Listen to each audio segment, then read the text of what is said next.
இங்க கோபியுமே பாக்கியா ஒரு மாதிரி டென்ஷனா உட்கார்ந்து இருக்கிறத பார்த்துட்டு அவங்களுக்கு ஆறுதல் சொல்றதுக்காக பாக்கியா கிட்ட போறாங்க. அப்ப பாக்கியாவுமே இந்த பக்கம் கோபியை பார்த்துட்டு ரொம்பவே டென்ஷனோட தான் உட்காந்துட்டு இருக்காங்க. அப்ப அங்க வந்து கோபியுமே, ஏன் பாக்கியா இப்படி இருக்க, சொல்லப்போனா உன்னோட தொழில நீ ரொம்பவே திறமையா இருக்க, ஆனா எதுக்காக உன்னோட குடும்ப விஷயத்துல இப்படி கோட்டை விட்டுட்டு இருக்க அப்படின்ற மாதிரி இங்க கோபியுமே பாக்கியாவை பார்த்து கேள்வி கேட்கிறாங்க. ஆனா அப்ப பாக்கியாவுமே, இங்க பாருங்க, என் விஷயத்துல நான் சரியா தான் இருக்கேன், அது மட்டும் இல்லாம நீங்க ரொம்ப சரியா, அப்படி நீங்க சரியா இருந்திருந்தா இன்னைக்கு இப்படிப்பட்ட விஷயங்கள்லாம் நடந்திருக்குமா அப்படின்ற மாதிரி இங்க பாக்கியா கேள்வி கேட்கிறாங்க. ஆனா கோபியுமே, இங்க பாரு பாக்கியா, இனிமேல் நீ கவலைப்படாத, நீ எப்பவும் போல ஒரு ரெஸ்டாரண்ட் வேலையும் மற்ற விஷயங்களை நீ பாத்துக்க, வீட்டுல நடக்கிற நம்ம பொண்ணு விஷயத்த, மெயினா இனியாவோட விஷயத்த நான் பாத்துக்கிறேன், இனிமேல் எந்த தொந்தரவும் வராம நான் பாத்துக்கிறேன் அப்படின்ற மாதிரி இங்க கோபி வாக்கு கொடுக்கறாரு. ஆனா இதை கேட்டுட்டு இருக்க பாக்கியாவுக்கு ரொம்பவே டென்ஷன் ஆயிட்டு, அது எதுக்கு நீங்க பாத்துக்கணும், நீங்க தான் ஆல்ரெடி இந்த வீட்டை விட்டு போறீங்கல்ல, அப்புறம் எதுக்காக என் பொண்ணு விஷயத்துல நீங்க தலையிடணும் அப்படின்ற மாதிரி கேட்கறாங்க. ஆனா இன்னொரு பக்கம் கோபியுமே, நான் எதுக்காக இந்த வீட்டை விட்டு வெளியில போகணும், உண்மை சொல்ல போனா இது வரைக்கும் எங்க அம்மாக்காக தான் இந்த வீட்டுல இருந்திருந்தேன், ஆனா இதுக்கு மேல அப்படி கிடையாது, என் பொண்ணுக்காக கண்டிப்பா என் பொண்ணுக்கு ஒரு நல்ல வாழ்க்கை அமைச்சு கொடுக்குற வரைக்கும் இந்த இடத்த விட்டு நகர மாட்டேன், என் பொண்ணுக்காகவே இந்த வீட்டுல தான் நான் இருப்பேன் அப்படின்ற மாதிரி இன்னொரு பக்கம் எங்க கோபியுமே அடிச்சு பேசிக்கிட்டு இருக்காரு. ஆனா இதை கேட்டுட்டு இருக்க பாக்கியாக்கு ரொம்பவே டென்ஷன் ஆக ஆரம்பிக்குது. ஏன்னா கோபி 2 மாசத்துல வெளியில போயிருவாருன்னு பார்த்தா இன்னுமே வெளியில போகாம இதே வீட்டுல தான் இருப்பேன், என் பொண்ணுக்காக இருப்பேன்னு சொல்லி பிரச்சனை பண்ணிட்டு அங்கிருந்து போறதை பார்த்துட்டு இங்க பாக்கியாவால அந்த விஷயத்தை தாங்கிக்க முடியல. அவங்களும் ரொம்ப கோபத்தோட என்ன பேசுறதுன்னு தெரியாம அப்படியே ஸ்டன் ஆகி போய் உட்காந்துட்டு இருக்காங்க. எப்பவுமே பாக்கியா இந்த மாதிரி சோகத்துல இருக்கும்போது அவங்களுக்கு ஆதரவா செல்வி இருப்பாங்க. ஆனா இப்ப செல்வியுமே துணைக்கு கிடையாது. அதனால பாக்கியாவால அந்த பிரஷரை கண்ட்ரோல் பண்ண முடியாம ரொம்பவே டென்ஷன் ஆக ஆரம்பிக்கிறாங்க. ஆனா அதே நேரம் அங்க வந்து எழிலுமே இந்த பக்கம் பாக்கியாவை பார்த்து, என்னாச்சுமா, என்ன பிரச்சனை, நீ ஏன் ரொம்ப டல்லா இருக்க, எல்லாம் சுமூகமா தானே போயிட்டு இருக்கு அப்படின்ற மாதிரி கேட்கறாங்க. ஆனா இன்னொரு பக்கம் பாக்கியாவுமே, அது ஒண்ணு இல்ல எழில், சொல்ல போனா இங்க கோபியை நினைச்சுதான் எனக்கு ரொம்பவே பயமா இருக்கு, அவர் பண்ற விஷயங்கள் எல்லாமே ரொம்பவே மோசமா இருக்கு, இனியோட வாழ்க்கையை இவங்களே வீணாக்கிடுவாங்க போல இருக்கு, இனியா நான் ரொம்பவே நல்ல பொண்ணுடா, அவ ஆல்ரெடி என்கிட்ட சத்தியம் பண்ணி கொடுத்துட்டா, இதுக்கு மேல ஆகாஷை பார்க்க மாட்டேன், ஆகாஷ் கூட பேச மாட்டேன், அவனே வந்து பேசினாலும் நான் அமைதியா இருந்துக்குவேன்னு சொல்லி சத்தியம் பண்ணி கொடுத்துட்டா, அதை விட முக்கியமா ஆகாஷும் சொல்லிட்டான், இனிமேல் வந்து நான் இனியாவை பார்க்க மாட்டேன் அப்படின்ற மாதிரி 2 பக்கமும் சமமா இருக்கு. ஆனா இன்னொரு சைடு இங்க கோபியும் இங்க ஈஸ்வரியும் சேர்ந்துக்கிட்டு சம்பந்தம் இல்லாம இனியாவோட வாழ்க்கையை காப்பாத்துறேன்னு சொல்லி என் வாழ்க்கையை அழிச்ச மாதிரி அவளோட வாழ்க்கையை அழிச்சிருவாங்க போல இருக்குடா, இனியாவை பாத்துக்கிறதுக்காகவே கோபி இதே வீட்டுல நான் இருப்பேன், இந்த வீட்டை விட்டு கிளம்ப மாட்டேன், இனியாவுக்கு ஒரு நல்ல வாழ்க்கையை அமைச்சு கொடுக்குற வரைக்கும் இந்த வீட்டை விட்டு போக மாட்டேன்னு சொல்லி சொல்றாரு. சொல்ல போனா அவர் இந்த வீட்டுல இருந்தாருன்னா பிரச்சனை ஜாஸ்தி ஆயிட்டே இருக்கும்டா, எனக்கு என்ன பண்றதுன்னே தெரியல அப்படின்ற மாதிரி ரொம்பவே வருத்தப்பட ஆரம்பிக்கிறாங்க.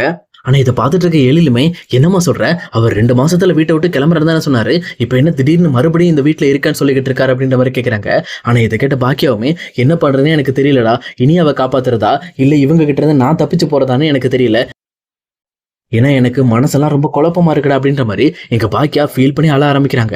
ஆனா இதை பார்த்துட்டு இருக்க எழிலுமே, இங்க பாருமா, நீ கவலைப்படாத, இந்த விஷயத்த நான் சரி பண்றேன் அப்படின்ற மாதிரி சொல்லிட்டு டைரக்டா இந்த பக்கம் கோபியை வீட்டுல இருக்க எல்லாருமே வெளியில கூப்பிடுறாங்க.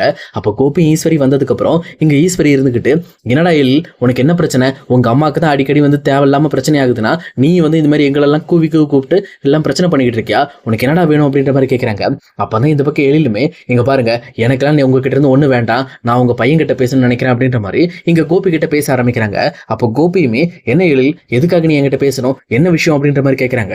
அப்பதான் கரெக்டா எழில் இருந்துகிட்டு, நீங்க பாருங்க, நீங்க 2 மாசத்துல இந்த வீட்டை விட்டு காலி பண்றேன்னு சொன்னீங்க, ஆல்ரெடி 1 மாசம் முடிஞ்சிருச்சு, இன்னும் 1 மாசம் தான் இருக்கு, 1 மாசத்துல நீங்க இந்த வீட்டை விட்டு காலி பண்ணிருங்க, ஏன்னா நீங்க இந்த வீட்டுல இருக்கிறதுனால இந்த வீட்டுல இருக்கிற எங்க அம்மாக்கும் மத்தவங்களுக்கும் ரொம்ப தொந்தரவா இருக்கு அப்படின்ற மாதிரி சொல்றாங்க. ஆனா இங்க கோபி பதில் சொல்றதுக்கு முன்னாடி ஈஸ்வரி இருந்துகிட்டு, என் பையன் இங்க இருக்கிறதுனால உனக்கு என்னடா பிரச்சனை, உனக்கு என்ன நோக்குது, என் பையன் இங்கதான் இருப்பான், அவன் இக்காரணத்தை கொண்டு இந்த வீட்டை விட்டு வெளியில போக மாட்டான் அப்படின்ற மாதிரி ஈஸ்வரி சொல்றாங்க. ஆனா இதை கேட்டுட்டு இருக்க எழிலுமே, இங்க பாருங்க, முட்டாள்தனமா பேசிட்டு இருக்காதீங்க, இது எங்க அம்மாவோட வீடு, எங்க அம்மாவோட வீட்டுல யார் இருக்கணும் யார் இருக்கக்கூடாது அப்படிங்கறத எங்க அம்மா தான் முடிவு பண்ணும், வேற யாரும் இங்க முடிவு பண்ண முடியாது அப்படின்ற மாதிரி அவங்களும் ரொம்ப கோவப்பட ஆரம்பிக்கிறாங்க. ஆனா இதை கேட்டுட்டு இருக்க ஈஸ்வரியுமே, என்னது உங்க அம்மாவோட வீடா, அப்ப நாங்கெல்லாம் இந்த வீட்டுல இருக்க ஆளுங்கெல்லாம் மனுஷன் கிடையாதா, அவன் நினைச்சாதான் நாங்கெல்லாம் இங்க இருக்கணுமா, அவ போனா நாங்க போயிடணுமா, அப்படிலாம் முடியாது, நாங்களும் இங்கதான் இருப்போம், சொல்லப்போனா உங்க அம்மாக்கு எந்த ஒரு விஷயத்தையும் சரியா ஹேண்டில் பண்ண தெரியல, எல்லா விஷயத்திலையும் கோட்டை விட்டுக்கிட்டு இருக்கா, இப்ப பாரு, என் பையன் தான் உன்னையும் அண்ணனையும் இந்த வீட்டுக்கு கொண்டு வந்திருக்கான், அது மட்டும் இல்லாம இனியா விஷயத்திலையும் ஒரு பிரச்சனையை சால்வ் பண்றதுக்கு என் பையன் இங்க இருந்ததுனாலதான் அந்த பையனை போய் 2 தட்டு தட்டி இதுக்கு மேல நம்ம பொண்ணு பக்கத்துல வரவிடாத மாதிரி பண்ணியிருக்கான், இதே இவன் இல்லைன்னா இவன் என்ன பண்ணிருப்பா, பாக்கியா என்ன பண்ணிருப்பா, கண்டிப்பா வந்து இனியாவை அந்த ஆகாஷ் கல்யாணம் பண்ணி வைக்கிறதுக்கு ட்ரை பண்ணிருப்பா, இதான் நடந்திருக்கும், கடைசியில நம்ம பணக்கார வீட்டு பொண்ணு ராணி மாதிரி வளர்த்த பொண்ணை கொண்டு போய் ஒரு குப்பையில கொண்டு போய் கல்யாணம் பண்ணி கொடுக்குற மாதிரி ஆயிரும் அப்படின்ற மாதிரி ரொம்பவே கேவலமா பேச ஆரம்பிக்கிறாங்க. ஆனா இதை கேட்டுட்டு இருக்க எழிலுக்கு ரொம்பவே கோபம் கோவம் வர ஆரம்பிக்குது. இங்க பாருங்க, முதல்ல நிறுத்துங்க, இந்த மாதிரி கேவலமா பேசுறதை நிறுத்துங்க. எங்க அம்மா ஒன்றும் அப்படிலாம் கிடையாது. அது மட்டும் இல்லாம நாங்க கஷ்டப்படுறப்பலாம் நீங்க ரொம்பவே தெனாவட்டா தானே இருந்தீங்க. அப்ப எங்களை பத்தி கவலைப்படாம தானே இருந்தீங்க. அப்புறம் என்ன இப்ப ரொம்ப கரிசனை காட்டி பேசுறீங்க? எங்க குடும்பத்தை பார்த்துக்க எங்களுக்கு தெரியும். நீங்க முதல்ல உங்க பையனை இந்த இடத்த விட்டு கிளம்ப சொல்லுங்க. இந்த இடத்துல இனிமேல் அவர் இருக்கக்கூடாது அப்படின்ற மாதிரி சொல்றாங்க. உடனே கோபி இருந்துகிட்டு, எங்க பாரு எழில், என்ன இந்த வீட்டை விட்டு வெளியில போக சொல்றதுக்கு உனக்கு உரிமை கிடையாது அப்படின்ற மாதிரி சொல்றாங்க. உடனே இங்க எழிலுமே, ஓஹோ அப்படியா, உங்களை இந்த வீட்டை விட்டு வெளியில போக சொல்றதுக்கு எனக்கு உரிமை கிடையாதா, ஏன் எதுக்காக அப்படின்ற மாதிரி இங்க ரொம்பவே நக்கலா கேள்வி கேட்க ஆரம்பிக்கிறாங்க. அப்ப கோபியுமே, ஆமா இப்ப நான் என் பொண்ணுக்காக தான் இருக்கேன். இவ்வளவு நாள் எங்க அம்மாக்காக இந்த வீட்டுல இருந்தேன். இனிமேல் என் பொண்ணுக்கு ஒரு நல்ல வாழ்க்கை அமைச்சு கொடுக்குற வரைக்கும் இந்த வீட்டை விட்டு நான் நகர மாட்டேன் அப்படின்ற மாதிரி சொல்றாங்க. ஆனா இதை கேட்ட எழிலுமே, ஓஹோ நல்ல வாழ்க்கை அமைச்சு கொடுக்குறீங்களா நீங்களே ரொம்ப மோசமானவராச்சு. ஆல்ரெடி எங்க அம்மா கூட கல்யாணம் பண்ணிட்டு இருக்கும் போதே அவங்களுக்கே தெரியாம டைவர்ஸ் நோட்டீஸ்ல கையெழுத்து வாங்கின 420 தானே நீங்க என்னமோ ரொம்ப நியாயமா பேசுற மாதிரி பேசுறீங்க. இனியாவோட வாழ்க்கையை நீங்க காப்பாத்துறீங்களா? நீங்க பண்ண விஷயத்துல மட்டும் அந்த பையன் குடும்பம் மட்டும் போய் கம்ப்ளைண்ட் கொடுத்திருந்தாங்கன்னு வச்சுக்கோங்க, இனியாவோட பேர் பேப்பர் வரைக்கும் நாரி இருக்கும். இந்த மாதிரி லவ் பிரச்சனை இல்ல, இந்த மாதிரி பொண்ணு வீட்டாளுங்க மாப்பிள்ளையை போட்டு அடிச்சுட்டாங்க, இல்ல பொண்ணு வீட்டாளுங்க ஆப்போசிட் லவ்வரை போட்டு அடிச்சிட்டாங்கன்னு சொல்லி பெரிய பிரச்சனையாகி கடைசியில இனியாவோட போட்டோ பேப்பர்ல வந்திருக்கும். கடைசி வரைக்கும் அவளுக்கு கல்யாணம் ஆகாம உங்களை விட மோசமா கஷ்டப்பட்டு இருக்கணும். இந்த நிலைமைக்கெல்லாம் காரணம் யாரு?